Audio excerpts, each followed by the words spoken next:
अगर उस रात वो जंगल की तरफ नहीं गए होते तो शायद आज चारों जिंदा होते। ये कहानी है आरव, रोहन, समीर और विक्रम की। चारों बचपन के दोस्त, मस्ती, एडवेंचर और थोड़ा सा पागलपन, यही उनकी पहचान थी। एक दिन उन्होंने तय किया, चलो शहर से दूर जंगल में कैंपिंग करते हैं। गांव वालों ने मना किया। सूरज ढलने के बाद उस जंगल में मत रुकना।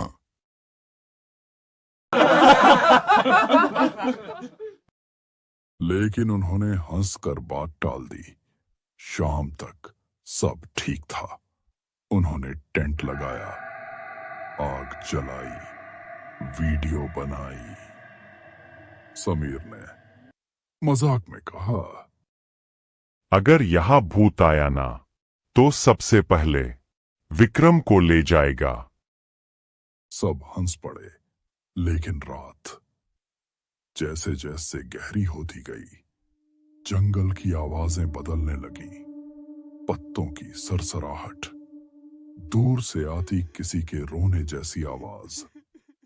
रोहन ने धीरे से कहा, यार मुझे जोर से लगी है, मुझे हल्का होने जाना है। इतना कहकर रवि हाथ में लोटा लेकर जंगल की तरफ चला गया। आग की लपटें हवा के साथ हिल रही थीं और जंगल में अजीब सी खामोशी पसरी हुई थी। तीनों दोस्त आग तापते हुए उसका इंतजार करने लगे। दूर कहीं उल्लू की आवाज गूंजी, फिर अचानक झाड़ियों में सरसराहट हुई। सुना तुमने वो आवाज? समीर ने धीरे से पूछा। शायद रवि होगा, रोहन ने कहा। लेकिन उसकी आवाज में भरोसा कम और डर ज्यादा था।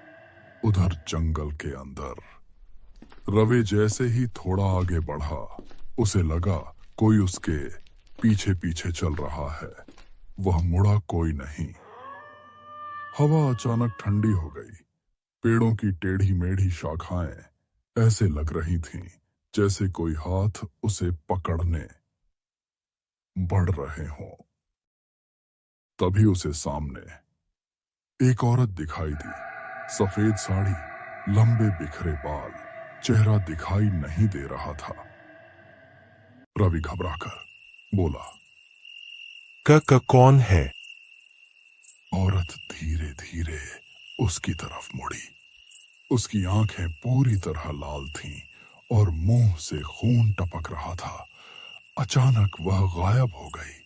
रवि डर के मारे पीछे हटने लगा। तभी किसी ने उसके कंधे पर ठंडा हाथ रखा।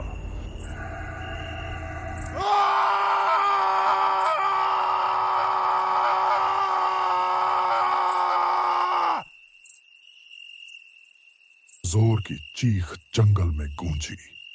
आग के पास बैठे तीनों दोस्त डर के मारे खड़े हो गए। रवि घबराकर बोला, ये रवि की आवाज थी। रोहन चिल्लाया, वो मुसीबत में है, हमें उसकी मदद करनी चाहिए। तभी विक्रम दोनों की ओर देखते हुए बोला, रुको, हमें वहां नहीं जाना चाहिए। वो हमें बेवकूफ बना रहा है। विक्रम की बातें सुनने के बाद समीर बोला, अरे नहीं यार, उसकी आवाज में डर और दर्द दोनों शामिल है। उसकी चीख सच्ची थी। हमें उसको जल्दी बचाना होगा, इसके पहले कि देर हो जाए। विक्रम और समीर दोनों उस आवाज की ओर चले गए और अकेला रोहन वहां सामान की निगरानी करने लगा। आग अब अंगारों में बदल चुकी थी। चारों तरफ घना सन्नाटा। रोहन खुद को समझाने लगा, कुछ नहीं है, बस जंगली जानवर होगा। उसने गहरी सांस ली और आग में एक लकड़ी और डाल दी। चिंगारियां उठी, थोड़ी रोशनी फैली और जंगल फिर से शांत हो गया। अंधेरे में खड़ा रोहन कांप रहा था। वहां एक औरत खड़ी थी, सफेद साड़ी, लंबे बाल, चेहरा आधा छुपा हुआ। रोहन की सांस रुक गई। उसने खुद को संभालते हुए कहा, कौन है वहां? मदद चाहिए क्या? औरत बिल्कुल हिली नहीं, बस खड़ी रही। हवा चलने लगी, उसके बाल हवा में लहराने लगे, लेकिन उसका शरीर जरा भी नहीं हिला। रोहन ने 2 कदम आगे बढ़ाए, तभी उसने देखा वो औरत जमीन पर खड़ी नहीं थी। उसके पैर मिट्टी को छू ही नहीं रहे थे। रोहन का गला सूख गया। अचानक उस औरत का सिर धीरे धीरे ऊपर उठा और उसकी आंखें पूरी लाल थीं। इधर विक्रम और समीर दोनों उस जगह पर पहुंच गए, पर रवि वहां नहीं था। लौटा वहीं पास में गिरा हुआ था। चारों ओर पंजों के निशान। ऐसा लग रहा था जैसे किसी से लड़ाई हुई है। समीर घुटनों के बल बैठ गया। ये किसी जानवर का काम है। लेकिन इतने बड़े पंजे। जमीन पर घसीटने के निशान साफ दिख रहे थे, जैसे किसी को पकड़कर घसीटा गया हो। वो निशान जंगल के और अंदर जा रहे थे, अंधेरे की तरफ। दोनों रवि को खोजने निशान की ओर चल पड़े। कुछ दूर जाने पर विक्रम ने जैसे ही जमीन पर बेहोश पड़ा, रवि को देखा।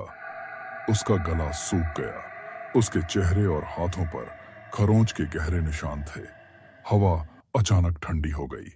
पेड़ों की टहनियां आपस में टकराने लगीं। तभी रवि की उंगलियां हल्की सी हिलीं। विक्रम झट से उसके पास झुका। रवि, क्या हुआ था? किसने किया ये सब?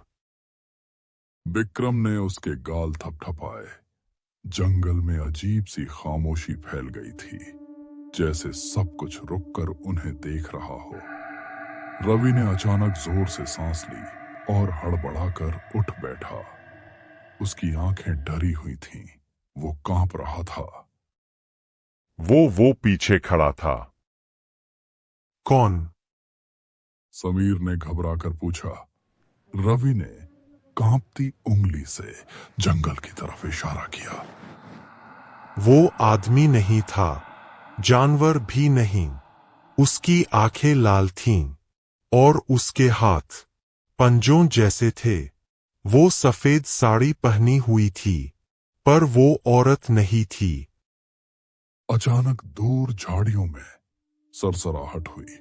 तीनों चुप हो गए।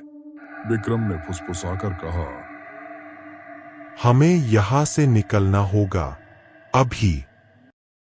लेकिन जैसे ही वो रवि को सहारा देकर उठाने लगे, पीछे से एक भारी सांस लेने की आवाज आई।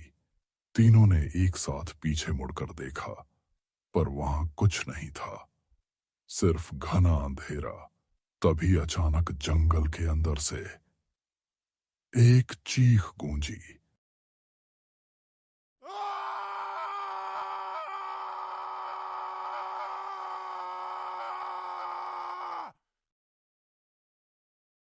वो रोहन की आवाज थी। विक्रम का दिल जैसे रुक गया। रोहन अकेला है सामान के पास। समीर घबराकर बोला। हम उसे अकेला छोड़ आए थे। चीख फिर आई, इस बार और पास से।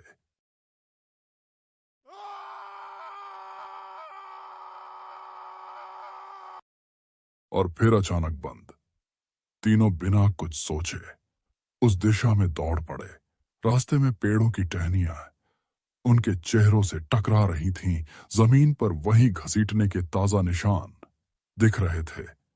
जैसे कोई अभी अभी कुछ लेकर गुजरा हो। जब वो उस जगह पहुंचे जहां रोहन को होना चाहिए था, सामान बिखरा पड़ा था, आग बुझ चुकी थी, लेकिन रोहन वहां नहीं था।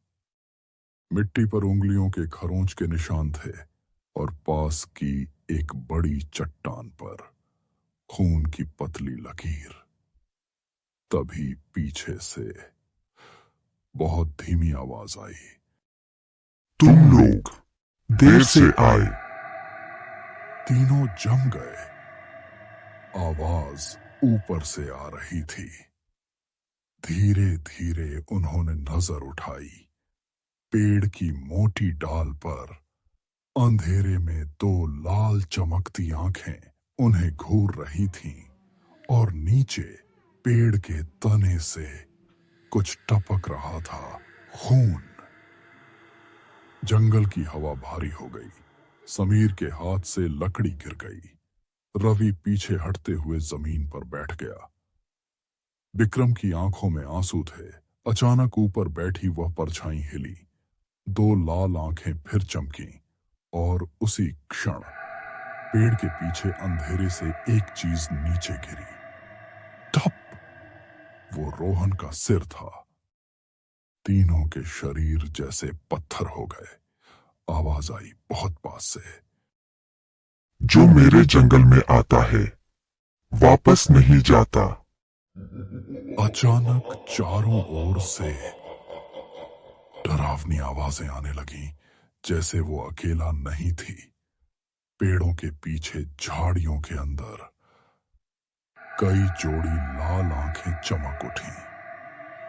सभी चारों ओर से तीनों के और बढ़ने लगे उनकी चीखें। कुछ ही सेकंड में जंगल ने निगल ली। जंगल फिर से खामोश हो गया, जैसे फिर से किसी के इंतजार में हो।